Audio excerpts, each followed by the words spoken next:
Metro 2033 is based on a Russian novel that should be out by now, mostly cause I'm lazy as hell in my reviews. Metro 2033 is set in a post-apocalyptic Russia, and the hero of this story is called Artyom.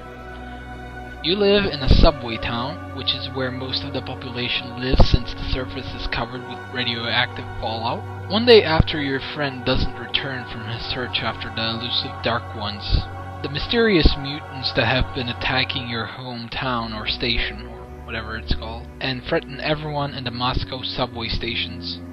Artyom must embark on a trip to try and save his station. The story is overall well written, with some fun and some serious characters on the way from beginning to end, as well as the main character has a case of Gordon Freeman, aka he doesn't talk. The graphics are overall very good, but what's even better than the graphics themselves is the atmosphere in which the players can immerse themselves in. Every station feels like a living, breathing town and or city, and looks very desperate and come down, and made with what people have found in the environment. What adds to the atmosphere are the various conversations the player can listen in on. I'll go ask my mom to make a sandwich.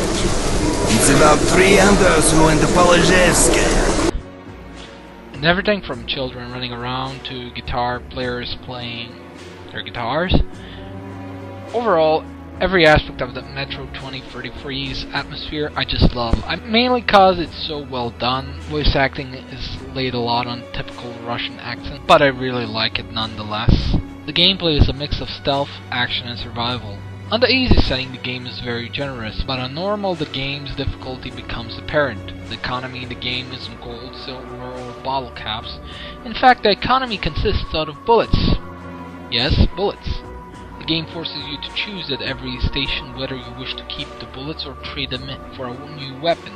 Pre-war bullets are worth more, but also do more damage and are more accurate, so it's kind of like firing money.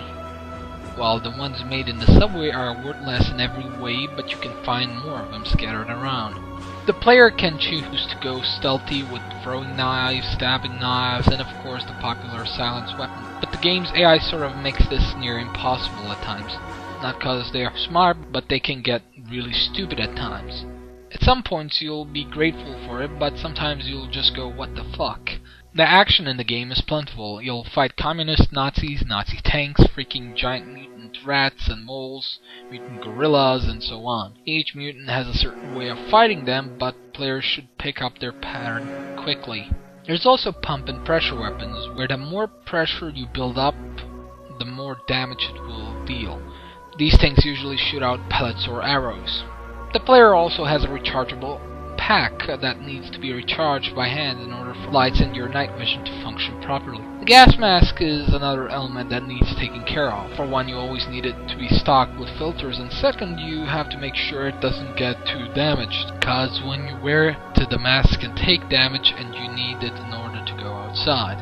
The game is overall excellent. It doesn't offer much in terms of replay value besides harder difficulty, but I enjoyed playing through it 2 times. It's worth at least a rent if you get the console. The game has a great sense of atmosphere, great story, and some flaws like poor stealth gameplay, but the game is a great ride nonetheless.